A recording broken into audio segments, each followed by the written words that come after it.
Jay here for Stretford, Paddock. This is it. This is the big one. Manchester United versus Leeds in Oslo for the big game. We've got the big gun out, Mr. Joe Smith. How are we doing? Big game. Football's back already, Jay. How is this possible? Do that noise again. Ooh, it only ended last week.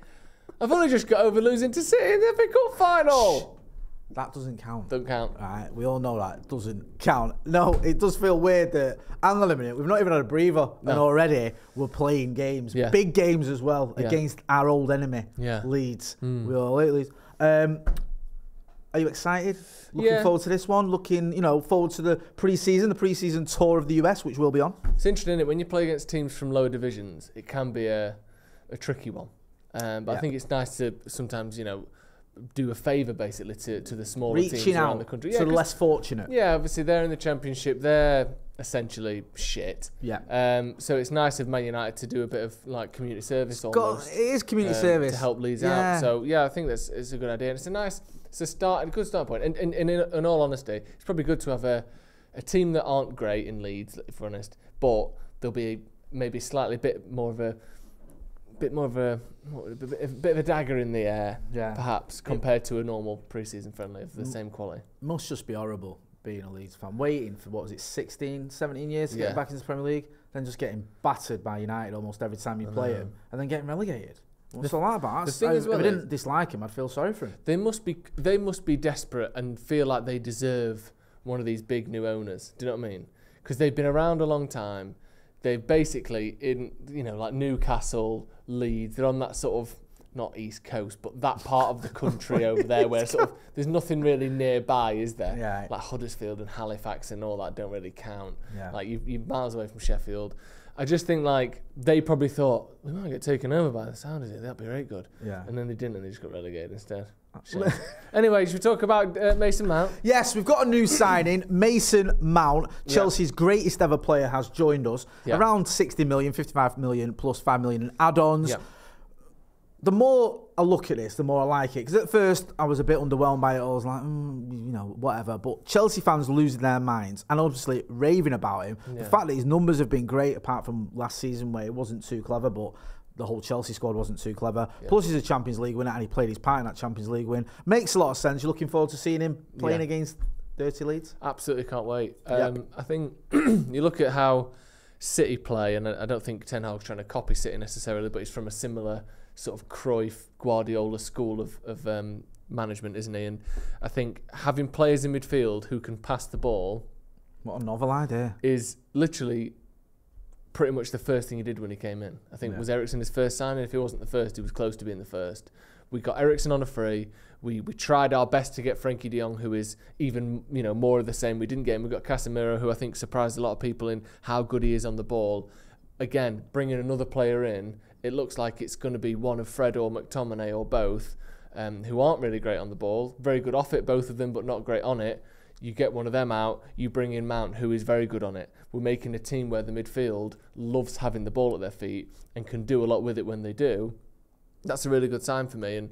And again, if you're looking at the way City do things, they've always got half a dozen players in that midfield. You go, bloody hell, they're tidy. We're getting these tidy players in: Mount, Bruno, Casemiro, Eriksen, people who are very good on the ball. And if you want to keep the ball, and then the other good thing about him is win it back high up the pitch. His numbers are excellent in terms of winning the ball in the final third. I think he's in the top 2% of midfielders across Europe. So keeping it and winning it back high up, Mason Mount is just, for me, an excellent and necessary sign if we want to be that style of team. So I absolutely can't wait to see him. I agree. Get involved in the comments in the chat. Let us know. Do you agree with Joe's thoughts? On Mason Mount. Also, if you're not doing already, make sure you are subscribing to the channel. We want to get to 800,000 subscribers, and with your support, we can do it. Let's talk about the goalkeeper situation, because David De Gea has left. Did his farewell message over the weekend after 545 appearances, was it? Whatever it was, something like that. 545. Loads of clean sheets, broke records. Obviously, full-time player of the year. I think he was in the PFA team of the year for 5 years as well. Not been, had it all his own way over the last 5 years, being brutally honest. And for me, probably the right time to move on. But there is a slight concern about, at this moment in time, it may change. We haven't really got a out-and-out first-team goalkeeper, have we? We've got certain options, but neither of them are too appealing. No, I think I mean, we'll get to our predicted 11s after this, but I think we might well see a Henderson or a Heaton. We're going to have to, because that's all we've got. But De Gea, I think we talked more about him on the podcast.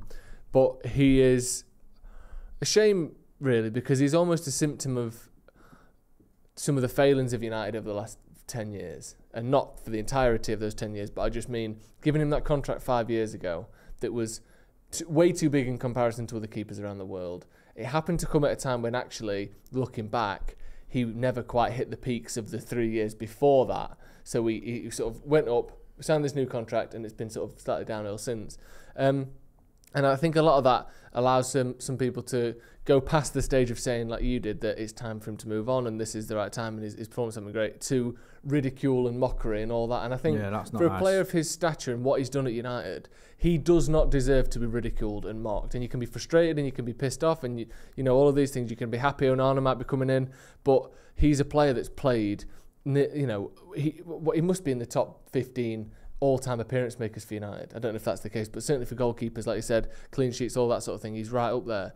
And I just think that it's a shame for his sake and his legacy's sake that he did stay maybe a year or two too many, to the point where he was allowed to become things that he's not, because he's been a great keeper and a great player for Man United and one of our best ever goalkeepers. So thank you, obviously, to De Gea for what he's done.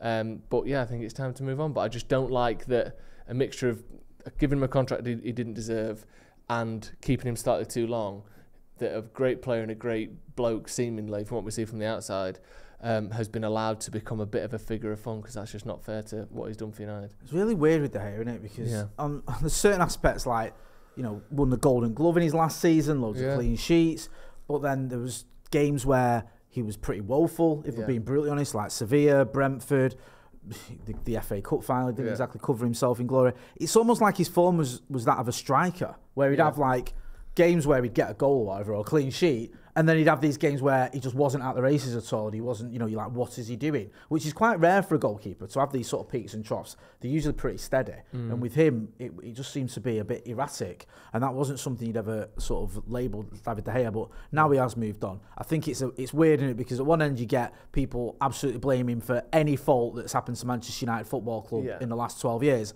and then the other end of the spectrum, you get people canonising him as the greatest player that's ever played for Manchester United. And it's like somewhere in the middle is an accurate portrayal. But regardless of whether you love him or don't, you know, you're not a big fan. 12 years at the club, broke loads of records, and I think, you know, just from a fan point of view, you wish him well, and I think he'll always have a special place in our hearts. And for me, other than Van der Sar, he's probably the best keeper I've seen at United. Yeah, there's no doubt about it. Anyway, let's talk about predicted 11s before Andre Onana inevitably arrives. Yes. Give us your predicted 11, my friend. Yeah, the first predicted 11 that I've ever done in my life, where David De Gea has not been at the club, which is interesting. I mean, that is, you know, he don't always start, but you can't even pick him if I wanted to. You mean you weren't doing predicted 11s 12 years ago or 12 and a half years ago? No. You know, you YouTubers, you're all the same. Like, I wasn't doing it because I was 16. I was at school. I didn't even have access to the internet, and YouTube weren't really a thing. Pathetic. I know. So I've gone with Henderson. I've gone a back four of Wan-Bissaka, Varane, Martinez, and I've put Fred at left back because we've actually seen Fred play at left back more recently than we've seen Brandon Williams play at left back. He came on at left back against Tottenham. Right. So whilst I think maybe it will be Brandon Williams, I'm not sure, because Shaw, Dalot and Malacia are all away, so it's going to be someone unusual there. And I've just gone with Fred because I think he can play there, and he has played him there. So it's not the strangest thing you've ever said. The front three, Yes. Ahmad, Martial and Sancho. Yeah. Quite a decent front three that. If you look at it, you've got someone, Anthony Martial, who scored a lot of goals for Manchester United, Jadon Sancho, who cost 73 million quid not long ago, and Amad Diallo, who just come off the season where he scored 14 goals, I think it was, in the Championship. Yeah. So that's quite a strong front three. Yeah, I really want to see Ahmad. I've just got a sneaking suspicion, and maybe it's just because of what happened with James Garner last year. I've got a feeling that we might sell him.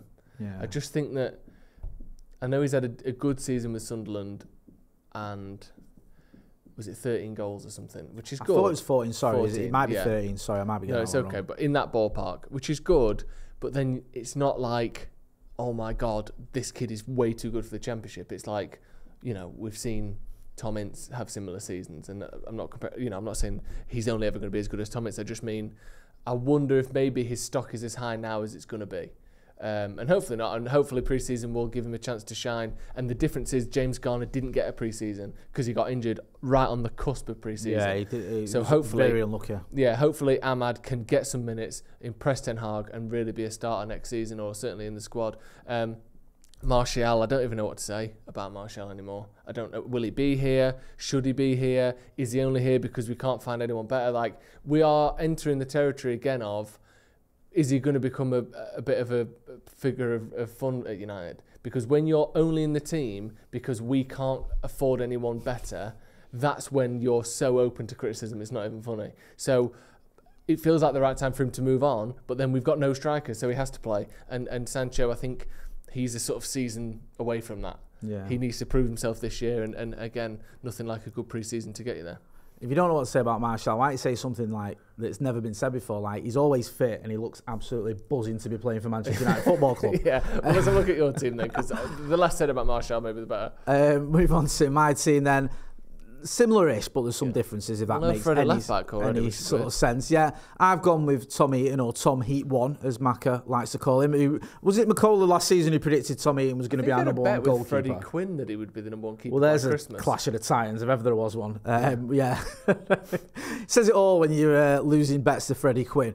I've gone with Aaron Wan-Bissaka at right back, Rafael Varane and Lisandro Martinez. His centre-backs, Brandon Williams, I think, will come in because of, obviously, Shaw not being available and one or two other players as well. And plus, I think Williams in pre-season and for friendlies, it's not an issue. No. I've gone with Hannibal Mejbri, Fred and Mason Mount in the midfield. And I've just gone a little bit different up front. I've gone with Amad Diallo, Shawtire, or Shawtire, as he said himself on one video, which confused all us because me and Dave Pritt were convinced his name was Shawtire, as we've been sort of going through this debate on the Academy review, and Jadon Sancho as well. The thing with this is there will be subs, there will be changes. So Shawtire or Shawtire might start. I expect Martial to feature. I expect other players who are available. Maybe you might see Kobe Mainoo coming on. You've got him in your team, Donny van der Beek. I think there'll be a bit of rotation here because it's a friendly and he's going to mix it up. And it's odd because you might even get a little bit of, they've had these sort of rumours and links that certain players are going to be moved on. Maybe this is a bit of, look, here's what he can do. Just as put him in the shop window. I know teams and clubs should already know whether they fancy a player or not, but it doesn't hurt, does it, to sort of showcase what they're about. So maybe that's in some of his thinking. Get involved in the comments and let us know what you think about my 11, Joe's 11, and give us your own 11 as well. Let's talk about Leeds. Yeah.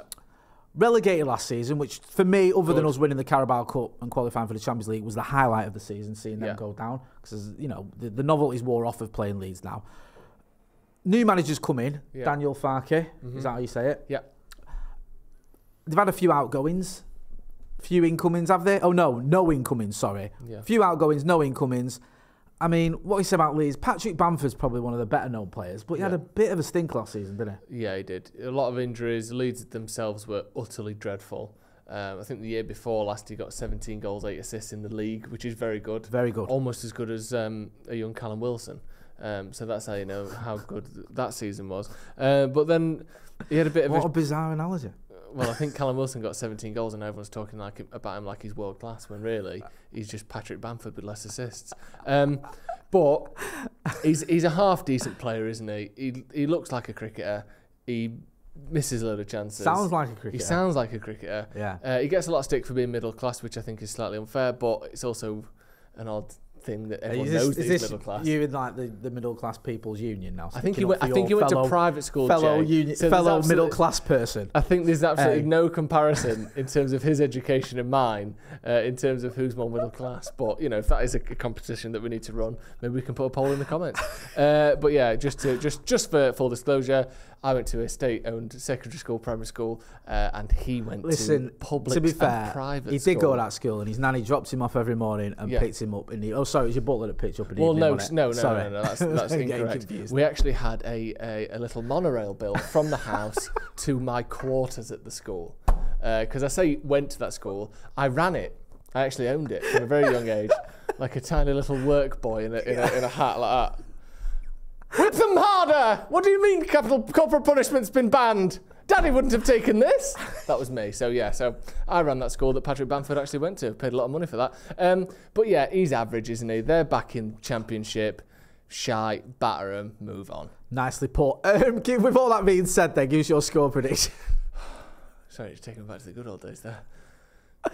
We tell Ofsted what to give the school. Is that how it works in your neck of the woods? I would say you're looking at a... Don't matter in pre-season, does it? And it never works how you think it's going to. I think you're probably looking at a 3-1 United. Mason Mount to score. Yeah, I think Leeds are proper going to be up for this, aren't they? They'll probably take a few thousand over there as well for the game in Oslo. I still fancy us to do them. I think 4-3. Okay. I think there'll be goals. There'll be loads of changes, as you expect. Yeah. Leeds might even get in front, but then we'll beat them because we always do. And they're just rubbish. Let us know what your score predictions are. Make sure as well you are subscribing to the channel. In fact, you can do your thing, can't you? Because we've got a watch along. Oh, yeah. So get your phone out, film yourself in landscape, and send your score predictions to paddockmatchday@gmail.com. About 30 seconds, that's what we want for a score prediction. Joe, where can people find you? Joe Smith 93 on Instagram and Twitter. You know where to find me, Jay Motti. That's been Joe Smith. I'm Jay Motti. This has been the preview for the Leeds game in Oslo. Thanks for watching.